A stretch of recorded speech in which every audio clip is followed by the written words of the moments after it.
یہ بات بالکل واضح ہو جانی چاہیے کہ دین جو ہے وہ خالی عبادت سے متعلق نہیں ہے، بلکہ اس کے اندر کوڈ آف لائف یا کوڈ آف کنڈکٹ کے تمام معاملات آ جاتے ہیں. کہ جب ہم یہ کلیم کرتے ہیں، ہم یہ بات کرتے ہیں کہ دین ایک کمپلیٹ کوڈ آف لائف ہے، تو ہم یہ کبھی بھی نہیں کہتے کہ دین جو ہے وہ کوڈ آف ایوری تھنگ ہے. ہاں، جہاں پہ اللہ نے بہتر سمجھا وہاں ڈیٹیلڈ انسٹرکشنز دے دیں، لیکن بہت سے ایسے معاملات ہیں جہاں پہ اللہ تعالیٰ نے وہ گائیڈ لائنز تو دے دی ہیں، وہ فریم ورک تو طے کر دیا ہے کہ جس کے اندر ہمیں سوچنا ہے، لیکن سوچنے کی آزادی دی ہے. سوچو، غور کرو. کہ آپ نے جو مولانا مودودی رحمۃ اللہ علیہ پر الزام لگایا، یہ بالکل بھی درست نہیں ہے کہ وہ انٹلیکچوئل انکوائری کے خلاف تھے. ہم نے واضح کر دیا کہ ان کا موقف یہ تھا کہ دین جو ہے اس میں گائیڈنس جو ہے اس کو کمپلیٹ کر دیا گیا، اس کی وجہ سے ایک فریم ورک بن گیا. اب اس فریم ورک میں رہتے ہوئے آپ اگر مزید سوچیں گے، غور کریں گے، تو آپ درست نتائج تک پہنچیں گے. بسم اللہ الرحمن الرحیم. ڈاکٹر تیمور رحمان نے کچھ دنوں پہلے ایک ویڈیو اپنی چینل پہ اپلوڈ کی، جس میں انہوں نے دین کے اس تصور کو کہ دین ایک کمپلیٹ کوڈ آف لائف ہے، ایک مکمل ضابطہ حیات ہے، تنقید کا نشانہ بنایا.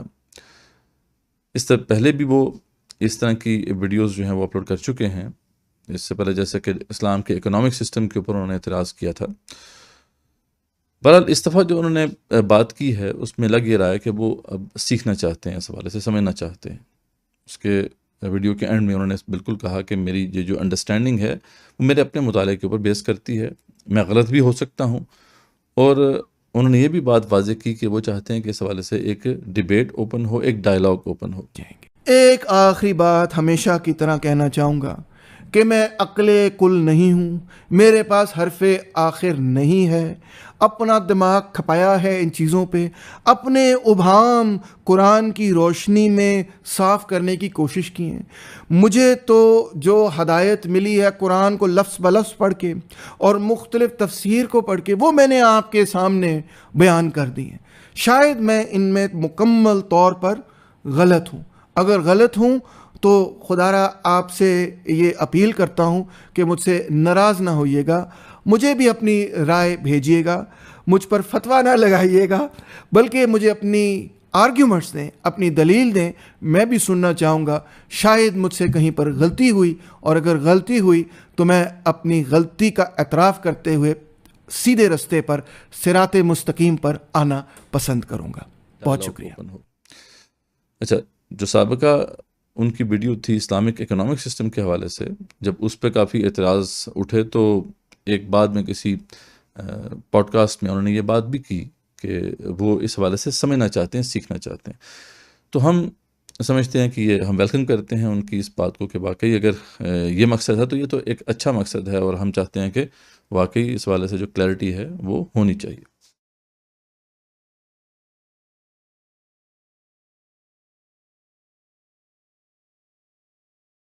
ڈاکٹر صاحب نے اپنے آرگومنٹ کی سپورٹ میں سب سے پہلی جو دلیل پیش کی وہ سورۃ الکافرون ہے، کیونکہ اس میں اللہ تعالیٰ فرماتے ہیں کہ اعوذ باللہ من الشیطان الرجیم، بسم اللہ الرحمن الرحیم، قل یا ایھا الکافرون. اے رسول اکرم صلی اللہ علیہ وسلم ان سے بتا دیں کہ اے کافرو، لا اعبد ما تعبدون، میں ان کی بندگی نہیں کرتا جن کی تم بندگی کرتے ہو، ولا انتم عابدون ما اعبد، اور نہ ہی تم اس کی بندگی کرتے ہو جن کی میں بندگی کرتا ہوں. تو یعنی یہاں سے انہوں نے بات واضح کی کہ دیکھیں یہاں پر کیونکہ یہ واضح طور پہ بیان کیا جا رہا ہے کہ رسول اکرم صلی اللہ علیہ وسلم ان کو یہ بات، ان کو یہ کہا گیا ہے اللہ کی طرف سے کہ آپ انہیں بتا دیں کہ وہ ان خداؤں کی بندگی نہیں کرتے جن کی وہ بندگی کر رہے ہیں. تو معلوم ہوا کہ یہاں پہ پرستش کی بات ہو رہی ہے، ورشپ کی بات ہو رہی ہے، یعنی خدا کی ورشپ کی بات ہو رہی ہے. اور اسی لیے پھر اینڈ میں جو ہے یہ بات آ جاتی ہے کہ لکم دینکم ولی دین، یعنی تمہارے لیے تمہارا دین ہے اور میرے لیے میرا دین ہے. تو اس سے انہوں نے ریلیٹ کیا ہے کہ دیکھیں یہ جو کہا جاتا ہے کہ دین جو ہے وہ ریلیجن نہیں ہے بلکہ وہ ایک کمپلیٹ کوڈ آف لائف ہے، یہ درست نہیں ہے، کیونکہ یہاں پر دین کا جو معاملہ ہے اسے ریلیٹ کیا گیا ہے ورشپ کے ساتھ یا پرستش کے ساتھ. تو لہٰذا تمہارے لیے تمہارا دین اور میرے لیے میرا دین اس سورہ کے اندر 8 دفعہ ریپیٹ ہوتا ہے، بار بار ریپیٹ ہوتا ہے، کیونکہ موضوع ہی یہ ہے 2 مختلف طرز عبادت کی. اور پھر اس کے اختتام میں یہ الفاظ کہ تمہارے لیے تمہارا دین اور میرے لیے میرا دین. اس سے میرا خیال ہے میرے ذہن میں اس سورہ کے اندر رہتے ہوئے کم سے کم کوئی شک نہیں رہتا کہ دین سے اس سورہ کے اندر مراد عبادت ہے. اچھا، یہاں پہ ہم ڈاکٹر صاحب کو یہ واضح کرنا چاہتے ہیں کہ جب ہم یہ بات کہتے ہیں، یا مولانا مودودی رحمۃ اللہ علیہ یا ڈاکٹر اسرار رحمۃ اللہ علیہ یہ جب بات کہتے تھے، یا ان کے سرکلز میں یہ بات ہوتی ہے کہ دین اور مذہب میں فرق ہے، تو وہاں کوئی بھی یہ نہیں کہتا کہ مذہب کے اندر جتنے بھی معاملات ہیں وہ دین کے اندر نہیں ہیں. اصل میں دین جو ہے آل انکلوسیو ہے، مطلب اس کے اندر تمام چیزیں ہیں، اس کے اندر مذہب سے متعلق بھی تمام چیزیں ہیں، اور اس کے علاوہ اور بھی بہت کچھ ہے. تو ڈیفینیٹلی اگر یہاں پہ یہ کہا جا رہا ہے کہ پرستش جو ہے وہ دین کا پارٹ ہے، تو اس میں کیا ایسی غلط بات ہے؟ ہاں یہ بات نہیں ہم کہہ سکتے کہ صرف دین کے اندر پرستش ہی ہے، صرف ورشپ ہی ہے. تو یہاں پہ اصل میں دو ایسے کانسیپٹس ہیں جن کے بارے میں ہم چاہتے ہیں کہ ڈاکٹر صاحب مزید ذرا مطالعہ کریں، دیکھیں، غور کریں کہ یہاں پہ ایک عبادت کا تصور پیش کیا گیا ہے اور دوسرا دین کا تصور پیش کیا گیا ہے. قرآن مجید میں یہ دونوں جو الفاظ ہیں وہ متعدد بار آئے ہیں، اور دونوں کے جو ہے براڈر میننگس ہیں. جیسے عبادت کا لفظ جو ہے وہ اس معنی میں بھی ہے کہ اللہ تعالیٰ کی پرستش کرنا، لیکن اس کے علاوہ بھی اور کانٹیکس میں جو ہے اس کا استعمال ہوا ہے. جیسے اطاعت کرنا غیر اللہ کی، اس کی اوبیڈینس کرنا، یہ بھی عبادت کا ہی حصہ ہے. یعنی صرف یہ بات نہیں ہے کہ آپ نے کسی غیر اللہ کے سامنے یا کسی خدا کے سامنے آپ نے جو ہے کچھ ورشپ کر لی، کچھ فارمز آف ورشپ کر لی تو یہ عبادت ہے، بلکہ اگر آپ کسی بھی ایسی اتھارٹی کو ایکسیپٹ کرتے ہیں اور اس کی بات مانتے ہیں کہ جو اللہ تعالیٰ کے دین کے مطابق فیصلہ نہیں دے رہی، تو یہ بھی عبادت ہے. ٹھیک ہے، وہ کیسے انشاءاللہ ہم آپ کے سامنے واضح کریں گے. تو یہ بات اصل میں اس بنیاد پر جو ہے کھڑی کر دینا یہ درست نہیں ہے. ٹھیک ہے، اس لیے ہم اس کے جواب میں کچھ قرآن کی مزید آیات آپ کے سامنے واضح کرنا چاہتے ہیں کہ جن کے اندر دین کے دیگر ایسے معاملات کو بھی دین کہا گیا ہے کہ جو عام طور پہ ورشپ کے ساتھ جن کا تو کوئی تعلق نہیں ہوتا. جیسے فار ایگزامپل ہم سب جانتے ہیں کہ اسلام کے اندر زنا کی سزا جو ہے وہ 100 کوڑے ہے. یعنی اگر دونوں جو مرد اور عورت ہیں وہ غیر شادی شدہ ہیں تو ان کی سزا جو ہے وہ 100 کوڑے ہے. اچھا، اب یہ تو ظاہری بات ہے ورشپ کا معاملہ نہیں ہے، نہ ہی یہ فارمز آف ورشپ کا معاملہ ہے، نہ ہی یہ پرستش کا معاملہ ہے، نہ ہی کسی خدا کی بندگی اس کے اندر جو ہے آتی ہے. یہ تو سیدھا معاملہ ہے کہ اللہ تعالیٰ نے ایک قانون طے کیا ہے اور اس کی اگر بات ہم نہیں مانتے تو اس سے متعلق ایک بات ہے. لیکن دیکھیں اللہ تعالیٰ کیا فرماتے ہیں. اللہ تعالیٰ جو ہے سورۃ النور میں یہ فرماتے ہیں کہ الزانیۃ والزانی فاجلدوا کل واحد منہما 100 جلدۃ، کہ زانی مرد اور زانی عورت جو ہے ان دونوں کو 100 کوڑے مارو. ولا تأخذکم بہما رأفۃ فی دین اللہ، اور دیکھو اس معاملے میں یعنی دین کے، اللہ کے دین کے اس معاملے میں دل میں کچھ نرمی نہ آنے پائے، ترس نہ آنے پائے. تو اب دیکھیں اللہ تعالیٰ بالکل واضح طور پہ فرما رہے ہیں کہ یہ دین کا حصہ ہے. تو میرے خیال میں اب یہ بات بالکل واضح ہو جانی چاہیے کہ دین جو ہے وہ خالی عبادت سے متعلق نہیں ہے، بلکہ اس کے اندر کوڈ آف لائف یا کوڈ آف کنڈکٹ کے تمام معاملات آ جاتے ہیں. اسی طریقے سے ایک اور مقام ہم آپ کے سامنے رکھتے ہیں سوچنے کے لیے، غور کرنے کے لیے. یہ حضرت یوسف علیہ السلام کا ایک واقعہ ہے کہ جب یوسف علیہ السلام جو ہے ان کو مصر کے اندر جو ہے بادشاہت مل جاتی ہے تو اس وقت ان کے بھائی ان کو وزٹ کرنے کے لیے آتے ہیں. اس وقت تک جو ہے ان کے بھائی نہیں جانتے کہ یہ جو ہے یوسف علیہ السلام ہے، جبکہ یوسف علیہ السلام نے ان کو پہچان لیا ہوتا ہے. اور ان کی پہلی جو میٹنگ ہوتی ہے اس سے معلوم ہو جاتا ہے، ان کو اس سے معلوم کر لیتے ہیں کہ جو ان کے چھوٹے بھائی تھے بنیامین وہ کہاں پہ ہیں، اور ان کو جو ہے وہ بلاتے ہیں کہ آپ نیکسٹ ٹائم جب آؤ تو بنیامین جو ان کے بھائی ان کو بھی لے کے آنا. جب وہ نیکسٹ ٹائم آتے ہیں تو اب ان کا پلان یہ ہوتا ہے یوسف علیہ السلام کا کہ اپنے بھائی کو اپنے ساتھ رکھیں گے. لیکن جو بادشاہ کا قانون تھا اس وقت وہاں پر، اس کے تحت وہ ایسا نہیں کر سکتے تھے. لیکن اللہ تعالیٰ نے ان کو ایک ترکیب سجھا دی. تو اب یہ سارا کانٹیکسٹ ہے اس واقعے کا. تو اللہ تعالیٰ دیکھیں اب کیا یہاں پہ واضح کر رہے ہیں کہ فبدأ بأوعيته قبل وعاء أخيه ثم استخرجها من وعاء أخيه كذلك كدنا ليوسف ما كان ليأخذ أخاه في دين الملك. اور تلاشی لی گئی سب کی، تو دوسرے بھائیوں کے تھیلوں کی تلاشی شروع کی گئی تو اس میں سے کچھ بھی نہیں نکلا. اور جب اپنے بھائی کے تھیلے میں انہوں نے جو ہے وہ پیالہ رکھ دیا تو اس میں سے وہ برآمد ہو گیا. تو اللہ فرماتے ہیں کہ اس طرح ہم نے یوسف علیہ السلام کو یہ تدبیر سجھا دی، حالانکہ دین الملک یعنی بادشاہ کے قانون کے مطابق. ظاہر بات ہے یہاں پہ اب بادشاہ کا قانون ہے جس کا ذکر ہو رہا ہے، یعنی ایسا کوڈ آف کنڈکٹ جو بادشاہ نے جو ہے وہ نافذ کیا ہوا تھا. یہاں تو کسی دین کا ذکر ہی نہیں ہے، نہ تو کسی ریلیجن کا ذکر ہے. تو اب ظاہر بات ہے یہاں کا جو ہے یہاں پہ دین کا لفظ کیوں استعمال کیا گیا؟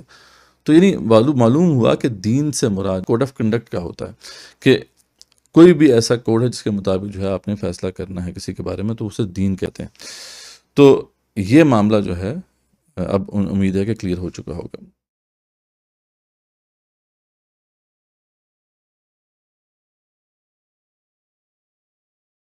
تو ایک تو یہ ایشو تھا جو کہ ہم واضح کرنا چاہتے تھے. دوسری بات جو انہوں نے کی اور دوسری دلیل جو انہوں نے اپنے اس آرگومنٹ کی سپورٹ میں دی، یعنی اپنے طور پہ انہوں نے بات کی کہ یہ لاجیکلی بات غلط ہے کہ دین کو کہہ دیا جاتا ہے کہ ایک کمپلیٹ کوڈ آف لائف، جبکہ اللہ تعالیٰ ہی جو ہے وہ omniscient ہیں.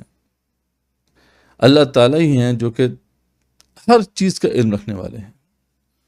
تو صحیح معنوں میں تو کمپلیٹ نالج تو اللہ کے پاس ہے. ٹھیک، تو یہاں پہ ایک اگر ہم یہ کہتے ہیں کہ جو دین اسلام جو ہمیں دیا گیا ہے وہ کمپلیٹ کوڈ آف لائف ہے، تو ایک طرح سے تو یہ اللہ تعالیٰ کی یہ جو صفت ہے کہ وہ العلیم ہیں، وہ تمام جو ہے علم غیب کو جانتے ہیں، اس کی نگیشن ہو جائے گی. اور ساتھ انہوں نے کچھ ایگزامپلس بھی دیں، جیسے مطلب کینسر ٹریٹمنٹ کا علاج کیا قرآن میں ہے، کیا اسٹرنگ تھیوری کا ذکر قرآن میں ہے، کیا پروپورشنل ریپرزنٹیشن کا نظام جو ہے پولیٹیکل سسٹم کے اندر اس کی تفصیل قرآن میں ہے. تو یعنی اس طرح کی باتیں انہوں نے کی. تو پھر ذہن میں الجھن سی پیدا ہوئی، یہ الجھن کہ کمپلیٹ کوڈ آف لائف، مکمل ضابطۂ حیات تو صرف اور صرف اللہ تعالیٰ کے پاس ہی ہو سکتا ہے. صرف خدا تعالیٰ ہی سب کچھ دنیا کے بارے میں، اس کے کمپلیٹ کوڈ کے بارے میں، اس کے ہر میکینزم کے بارے میں جان سکتے ہیں. مثال کے طور پہ قرآن اور حدیث مصنوعی ذہانت کے بارے میں کیا کہتے ہیں، یا پھر کیا اسٹرنگ تھیوری درست ہے یا غلط، قرآن اور حدیث کی روشنی میں کیا یہ معلوم کیا جا سکتا ہے. کینسر کا کیا علاج ہے، ذہن میں سوال ابھرتا ہے. کیا متناسب نمائندگی کا نظام اچھا ہے یا first pass the post system کا نظام بہتر ہے؟ تو یہاں پہ بھی اگین ان کو یہ ہم واضح کرنا چاہتے ہیں کہ ان کا جو آرگومنٹ ہے وہ پارشلی تو چلو کچھ میک سینس کرتا ہے، لیکن پارشلی تو بالکل بھی لاجیکل نہیں ہے. کہ جب ہم یہ کلیم کرتے ہیں، ہم یہ بات کرتے ہیں کہ دین ایک کمپلیٹ کوڈ آف لائف ہے، تو ہم یہ کبھی بھی نہیں کہتے کہ دین جو ہے وہ کوڈ آف ایوری تھنگ ہے. ٹھیک ہے، تو یہاں پہ شاید آپ کو یہ مغالطہ لگا یا آپ صحیح طریقے سے اپنے آرگومنٹ کو پریزنٹ نہیں کر پائے کہ آپ نے یہ سمجھا شاید کہ جب ہم بات کرتے ہیں کہ دین کمپلیٹ کوڈ آف لائف ہے تو اس میں یہ تمام معاملات بھی دنیا کے کائنات کے وہ موجود ہیں. ایسی بات تو نہیں ہے، ایسی بات تو کسی نے بھی کلیم نہیں کی. صرف یہ بات ہو رہی ہے کہ جو لائف سے متعلق جتنی بھی انسٹرکشنز چاہیے وہ دین کے اندر مکمل کر دی گئی. ہاں، یہ اگر اعتراض کیا جاتا جو کہ شاید ڈاکٹر صاحب کرنا چاہ رہے تھے، صحیح الفاظ استعمال نہیں کر سکے، کہ دین اگر کمپلیٹ کوڈ آف لائف ہے تو اس میں ہمیں یہ کیوں نظر آتا ہے کہ کچھ معاملات میں تو تفصیلی انسٹرکشنز ہیں، لیکن کچھ معاملات کے اندر کچھ گائیڈ لائنز دی گئی ہیں، ڈیٹیلز نہیں دی گئی. تو یہ اگر اعتراض کیا جاتا تو یہ ایک درست اعتراض ہوتا. اور اس کا جواب یہ ہے کہ دیکھیں، آپ اللہ تعالیٰ کا جو انسان کے ساتھ تعلق ہے، relationship of God with man, اس کو صحیح معنوں میں سمجھیں. یہ جو اللہ تعالیٰ نے انسان کو سوچنے کی صلاحیت دی ہے، اس کے عطا کرنے کی تو ضرورت ہی نہیں تھی. اگر تو ہر چیز جو ہے بالکل جیسے اسپون فیڈنگ کی جاتی ہے کہ ہر چیز بتا دی جاتی شروع سے، تو پھر انسان کو سوچنے کی صلاحیت دینی نہیں چاہیے تھی. تو اس بات کو ہمیں سمجھنا چاہیے کہ ہاں، جہاں پہ اللہ نے بہتر سمجھا وہاں ڈیٹیلڈ انسٹرکشنز دے دیں. لیکن بہت سے ایسے معاملات ہیں جہاں پہ اللہ تعالیٰ نے وہ گائیڈ لائنز تو دے دی ہیں، وہ فریم ورک تو طے کر دیا ہے کہ جس کے اندر ہمیں سوچنا ہے، لیکن سوچنے کی آزادی دی ہے. سوچو، غور کرو، ایکسپلور کرو. ٹھیک ہے، تو یہ اس معنوں میں جو ہے کمپلیٹ کوڈ آف لائف ہے. اس لیے ہم ابھی دیکھیں گے جیسا کہ مولانا مودودی رحمۃ اللہ نے اس کو واضح کیا یا ڈاکٹر اسرار رحمۃ اللہ نے واضح کیا، وہ اسی کانٹیکسٹ میں اس کو واضح کرتے تھے. تو کمپلیٹ کوڈ آف لائف سے مراد ان کی یہ ہوتی تھی، نہ کہ یہ کہ اس میں ہر چیز جو ہے وہ بیان کر دی گئی. تو یہ بھی امید ہے کہ اب اس میں بھی کلیئرٹی آپ کو ہو گئی ہوگی. باقی رہی بات اس کائنات کے حوالے سے، اس کے اندر دیگر جو حقائق چھپے ہوئے ہیں ان کے حوالے سے، تو ان کے حوالے سے بھی قرآن مجید نے اگین انسان کو جو ہے ایکسپلور کرنے کے لیے کچھ گائیڈ لائنس دے دی ہیں کہ سوچو، غور کرو، یہ تمہارے فائدے کی چیزیں ہیں. یعنی سب سے بڑی ہدایت، سب سے بڑی جو گائیڈنس ہے اس حوالے سے وہ کیا دی گئی ہے کہ وَسَخَّرَ لَكُم مَا فِي السَّمَاوَاتِ وَمَا فِي الْأَرْضِ، جو کچھ بھی آسمانوں میں ہے، جو کچھ بھی زمینوں میں ہے، وہ سب کچھ تمہارے لیے مسخر کر دیا گیا. یعنی اس میں تمہارے فائدے کی چیز ہے. اب امیجن کریں کہ یعنی پوری یونیورس جو ہے اس کو اللہ تعالیٰ نے ہمارے سامنے اس طرح پیش کر دیا کہ یہ تمہارے فائدے کی چیز ہے. انسان سوچے، غور کرے اور اس سے اپنے فائدے کی چیز نکالے. تو یہ اس والے سے بھی بات کی گئی. لیکن خاص طور پہ جو انسان کی زندگی ہے، انسان کی لائف ہے اس دنیا کے اندر، اس والے سے جو ہے انسٹرکشنز دینا، یہ اس کا اصل مقصود ہے. اور امید ہے کہ اب یہ آپ کے سامنے کلیئرٹی آ گئی ہوگی کہ جب ہم یہ کہتے ہیں کہ کمپلیٹ کوڈ آف لائف ہے تو اس سے کیا مراد ہے. تو اس سے امید ہے کہ وہ جو آپ کا معاملہ تھا کہ جو آپ نے کچھ اپنے اسکالر سے یہ سنا کہ یہ دین کو ایسے نہیں سمجھنا چاہیے، بلکہ دین نے جو ہے کچھ اصول دیے ہیں، ان اصولوں کے بنیاد پر جو ہے آپ نے دیکھنا ہوتا ہے کہ کیسے آج کے کانٹیکس میں اس کو اپلائی کرنا ہے. تو یہ ہر معاملے میں نہیں ہے. یہ بات آپ کے جو بزرگوں نے ٹھیک آپ کو بتائی ہے، لیکن this is not true in every context. یعنی بعض معاملات پہ ڈیٹیل انسٹرکشن ہے، جیسے آپ دیکھتے ہیں کہ ڈومیسٹک لائف ہے، اس سے متعلق ڈیٹیل انسٹرکشن دے دی گئی ہیں. طلاق کے کیسے معاملات ہیں، پھر خلا کے کیسے معاملات ہیں، نکاح کیسے کرنا ہے، یہ سارے تفصیلی احکامات دے دیے گئے ہیں. عبادات سے متعلق ڈیٹیل انسٹرکشنز دے دی گئی ہیں. ٹھیک. لیکن جہاں تک معاملہ اس کے علاوہ معاملات ہیں، جیسے کہ نظام سے متعلق چیزیں ہیں، جیسے کہ آپ کا اعتراض تھا کہ اسلام کے اندر اکنامک سسٹم نہیں ہے. نہیں، اکنامک سسٹم کی تفصیلات موجود ہیں، گائیڈ لائنس دے دی گئی ہیں. ٹھیک ہے، ہاں، ایک فریم ورک بنا دیا گیا ہے. اس فریم ورک کے اندر رہ کر جو ہے آپ اس نظام کو ڈیولپ کر سکتے ہیں. انسان سوچ کے مطابق اور جس زمانے میں بھی وہ ہے اس زمانے کے مطابق ایک بہتر اسلامک پولیٹیکل سسٹم جو ہے اسے ڈیولپ کر سکتا ہے.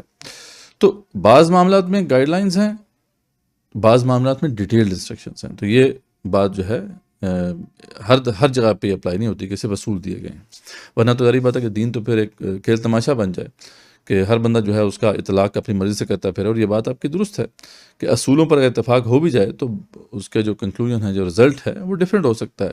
تو اس لیے ہر معاملے میں ایسا نہیں رکھا گیا.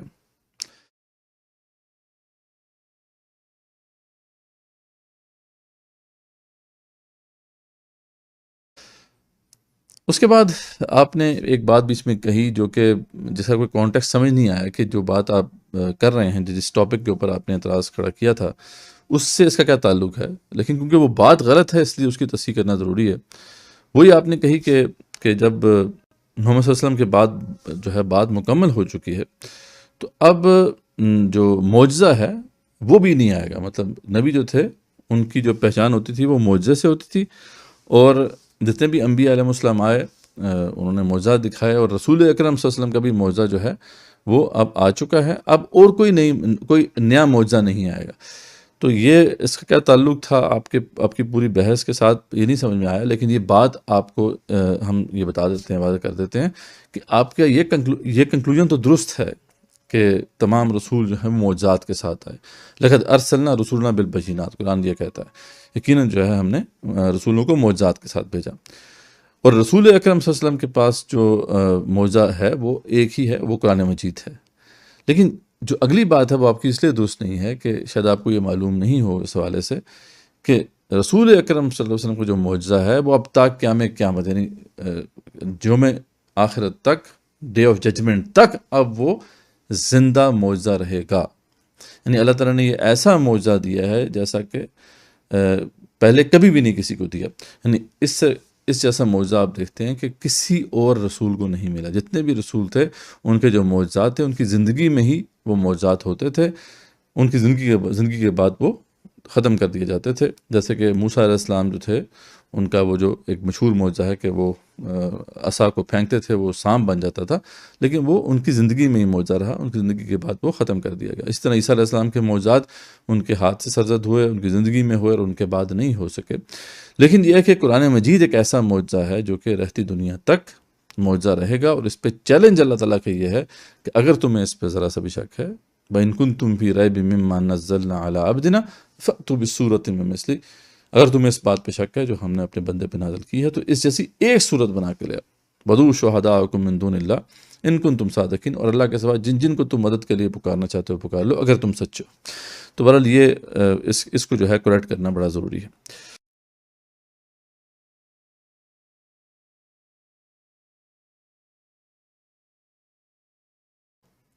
اس کے بعد جو تیسرا اعتراض تھا آپ کا وہ بیسیکلی مولانا مودودی رحمۃ اللہ علیہ کے اوپر تھا کہ جی مولانا مودودی رحمۃ اللہ علیہ نے کیونکہ یہ بات کی ہے کہ دین مکمل ہو گیا تو اسی لیے پھر جو ہے ان کے جو بھی انفلوئنس پہ لوگ ہیں وہ مزید نہیں مطالعہ کرتے، اور وہ کہتے ہیں کہ ہر چیز جو آپ قرآن و سنت میں ہی بیان کی گئی ہے اس لیے ہم نے وہیں سے اس کو لینا ہے۔ تو یہ بات آپ کی بالکل بھی درست نہیں ہے، اور جو آپ نے ان کو کوٹ کیا ان کی تفسیر سے، یہ جو آیت ہے الیوم اکملت لکم دینکم واتممت علیکم نعمتی، اس کی جو تفسیر آپ نے مولانا مودودی رحمۃ اللہ کی پیش کی، وہ پڑھا تو آپ نے ٹھیک، یعنی وہ ٹیکسٹ تو آپ نے ٹھیک پڑھا، لیکن اس کی جو وضاحت ہے وہ آپ نے درست نہیں کی۔ مطلب آپ نے یہ کوٹیشن جو ہے ان کی پیش کی، I have perfected your religion means I have provided it with all the essential elements of a permanent way of life which comprises a complete system of thought and practice and civilization, and have laid down principles and given detailed instructions for the solution of all human problems۔ دیکھیں یہاں پہ بھی مولانا مودودی رحمۃ اللہ وہی بات کر رہے ہیں جو ہم نے آپ کے سامنے واضح کی ہے کہ یہاں پہ اس لیے ہم اسے کمپلیٹ کوڈ آف لائف کہہ رہے ہیں۔ مولانا مودودی فرماتے ہیں کہ اللہ تعالیٰ نے اس میں have laid down principles، بعض جگہ پہ پرنسپلس جو ہیں وہ واضح کر دیے ہیں، اینڈ گیون ڈیٹیلڈ انسٹرکشنز، اور بعض جگہ پہ ڈیٹیل انسٹرکشنز ہیں، ٹھیک ہے۔ تو یہی بات مولانا مودودی رحمۃ اللہ نے اپنی تفسیر میں بیان کی ہے۔ یہ کہیں پہ بھی انہوں نے نہیں کہا کہ بس یہاں تک بات ہو گئی ہے، اس سے آگے آپ کو مزید جانے کی ضرورت نہیں ہے۔ For the solution of all human problems, hence there is no need for you to seek guidance and instructions from any other source۔ Guidance آپ کہیں اور سے نہیں دیں گے، ٹھیک ہے۔ گائیڈنس یعنی وہ جو فریم ورک ہے وہ تو قرآن مجید نے اب مکمل دے دیا ہے۔ ہاں اب اس ڈائریکشن میں، جس ڈائریکشن میں اللہ تعالیٰ نے سوچنے کو کہا ہے وہاں پہ مزید سوچو، اس فریم ورک میں رہتے ہوئے آپ جو بھی سوچو گے وہ غلط نہیں ہے بلکہ وہ ریکمینڈڈ ہے، اور یہی مولانا مودودی رحمۃ اللہ کی اصل سوچ تھی، یہی ڈاکٹر اسرار رحمۃ اللہ کی بھی سوچ تھی۔ مطلب ہم یہ ریکمینڈ کرتے ہیں کہ آپ ڈاکٹر اسرار رحمۃ اللہ کی بھی جو ایک کتاب ہے، بڑی مشہور کتاب ہے کہ اسلام کی نشست ثانیہ کرنے کا اصل کام، اسلامک رینیسنس کے اوپر انہوں نے کتاب لکھی، وہ اب اس لنک اس ویڈیو کی ڈسکرپشن میں انشاءاللہ اس کا لنک ہم ڈال دیں گے، آپ کائنڈلی اس کو بھی پڑھیے، انگلش زبان میں بھی موجود ہے۔ اس طریقے سے مولانا مودودی رحمۃ اللہ کی بھی ایک جو بڑی مشہور کتاب ہے کہ قوموں کے عروج و زوال پر علمی تحقیقات کے اثرات، کہ rise and fall of nations کے اوپر جو ہے یہ جو انٹلیکچوئل تھنکنگ ہے اس کا کیسا امپیکٹ ہوتا ہے، وہ ہم چاہتے ہیں کہ وہ بھی آپ اسے پڑھیں، اور اس کتاب کا بھی لنک انشاءاللہ ویڈیو کی ڈسکرپشن میں آپ کو مل جائے گا۔ میں چاہتا ہوں کہ اس سے ایک پیسج آپ کو پڑھ کے سناؤں تاکہ یہ آپ کو واضح ہو کہ مولانا مودودی رحمۃ اللہ کا موقف کیا تھا۔ یہاں پہ آپ نے بہت غلط بات کہی ہے، بلکہ یہ ایک طرح سے علمی بددیانتی بنتی ہے کہ آپ نے کسی ایک پرسنالٹی کو، ایک شخص کو ایسے پورٹرے کر دیا لوگوں کے سامنے کہ جیسے کہ وہ بندہ جو ہے انٹلیکچوئل انکوائری کے خلاف تھا، حالانکہ وہ تو اس کے بہت بڑے پروپوننٹ ہیں، بلکہ وہ تو اس پہ ان لوگوں پہ تنقید کرتے ہیں کہ جو لوگ جو ہے یہ کہتے ہیں کہ بھئی قرآن و سنت کے اندر بس تمام علم جو ہے مکمل ہو گیا اور آپ نے اس کے بیونڈ جانا ہی نہیں ہے۔ مطلب اس بندے کو یہ کہہ دینا کہ وہ اس کا حامل ہے یا وہ یہ جو ہے موقف رکھتا تھا، یہ تو لٹرلی اس کے اوپر ایک بہت بڑا الزام ہے، اور یہ انٹلیکچوئل ڈس آنیسٹی ہے۔ تو ہم اس حوالے سے آپ کو یہ دعوت دیتے ہیں، دعوت اصلاح دیتے ہیں کہ آپ اس کو کریکٹ کریں اپنی اس انڈرسٹینڈنگ کو، اور کسی بھی شخص کے اوپر اس طرح ہمیں بات نہیں کرنی چاہیے بغیر اس کے کام کو پڑھے اور بغیر اس کے کام کو مطالعہ کیے بغیر۔ تو میں آپ کو اس کتاب کا ایک جو ہے چیپٹر پڑھ کے سناتا ہوں، ایک چھوٹا سا پیراگراف ہے ایک عنوان کا کہ مسلمان اور ترک تحقیق، یعنی وہ کہتے ہیں کہ مسلمان جب انہوں نے انٹلیکچوئل انکوائری کو چھوڑ دیا، جب ریسرچ کو چھوڑ دیا تو ان کے ساتھ کیا ہوا، تو وہ فرماتے ہیں کہ اس کے بعد ایک دوسرا دور آیا جس میں مسلمانوں نے نئی تحقیقات کا کام قریب ترک کر دیا، نئی ریسرچ جو ہے وہ کرنا بند کر دی. جو کچھ علوم اوائل تھے یعنی پہلے جو بھی نالج جو ہے ڈیولپ ہو چکا تھا انہی کو پڑھتے پڑھاتے رہے, انہی کے اوپر حاشیے چڑھاتے رہے, حاشیہ در حاشیے لکھتے چلے گئے, لیکن نئی تحقیقات اور علوم و فنون میں آگے بڑھنے کا کام انہوں نے چھوڑ دیا. یعنی مسلمانوں کے زوال کا اب وہ یہ سبب بیان کر رہے ہیں. دوسری طرف اسی زمانے میں اہل مغرب نے اس کام کا بیڑا اٹھایا اور تحقیقات علمی شروع کی. یعنی دوسری طرف وہ کہہ رہے ہیں کہ ویسٹ نے یہی کام جو ہے اس کا بیڑا اٹھایا اور ریسرچ جو ہے جو اس کو اپنا لیا. انہوں نے نئی نئی معلومات جمع کرنے پر توجہ دی, ان کو مرتب کر کے نئے فلسفے اور نئے نظام ہائے فکر و عمل کی تشکیل شروع کر دی, نئے سسٹمز آف تھاٹ ڈیولپ کیے. اس صورتحال کا جو نتیجہ ہوا وہ یہ تھا کہ ایک طرف مسلمان رفتہ رفتہ جمود میں مبتلا ہوتے چلے گئے, اسٹیگننٹ ہو گئے مسلمان. اب خود دیکھیں کہ آپ اس شخص پہ یہ الزام لگا رہے ہیں کہ جو اس کے خلاف تھا کہ مسلمانوں کی جو سوچ ہے وہ اسٹیگننٹ نہیں ہونی چاہیے. جمود کا وہ ہے شکار ہو گئے وہ فرماتے ہیں. اور دوسری طرف اس علمی تحریک کی بدولت مغرب کی طاقت روز بروز بڑھنی شروع ہو گئی. یعنی دوسری طرف جب ویسٹرنرز نے انٹلیکچوئل انکوائری کو پکڑا, ریسرچ کو شروع کیا, تو ان کے پاس کیپیبلٹیز بڑھنے شروع ہو گئیں. ظاہر ہے جب وہ نئی نئی معلومات جمع کریں گے اور نئی نئی تحقیقات کریں گے تو نئے نئے ذرائع اور وسائل ان کے ہاتھ میں ہوں گے. یعنی نئے مینز اور نئے جو ہے جو بھی مطلب ان کے پاس کیپیبلٹیز ہیں وہ ڈیولپ وہ کریں گے. ان کے ذہنوں میں زندگی اور بیداری پیدا ہو گئی اور آپ اس کو چھوڑ دیں گے تو آپ کے اچھا اگر وہ یہ کام کریں گے تو ان کو ظاہر بات ہے ان کو نئی لائف ملے گی, ایک ریجوینیشن ملے گی. اور آپ اس کو چھوڑ دیں گے تو آپ کے اندر لا محالہ جمود اور تعطل پیدا ہو جائے گا, اسٹیگننسی آ جائے گی. آپ اپنی تاریخ کو اٹھا کر دیکھیے, 18ویں صدی تک پہنچتے مسلمانوں اور اہل مغرب کے درمیان اتنا نمایاں فرق ہو گیا کہ مسلمان مغلوب ہونا شروع ہو گئے اور مغربی قومیں ان پر غالب آنے لگیں. 18ویں صدی سے مسلمانوں پر مغربی قوموں کی یورشیں اور ان کی فتوحات خود اس بات پر شاہد ہیں کہ علمی تحقیقات چھوڑ دینے, دیکھیں کہ انٹلیکچوئل انکوائری ریسرچ کو چھوڑ دینے کی وجہ سے یہ معاملہ ہوا, چھوڑ دیں اور فکری جمود اختیار کرنے کے نتائج ہم نے کیا بھگتے اور انہوں نے اس کام کا بیڑا اٹھانے کے کیا فوائد حاصل کیے. بس یہ ہی اتنا پیراگراف ہی کافی ہے کہ آپ کو واضح ہو جانا چاہیے کہ ان کا موقف کیا ہے. باقی ڈاکٹر اسرار رحمۃ اللہ علیہ نے اس پہلے سے کیا کہا وہ ان کی کتاب میں آپ دیکھ سکتے ہیں.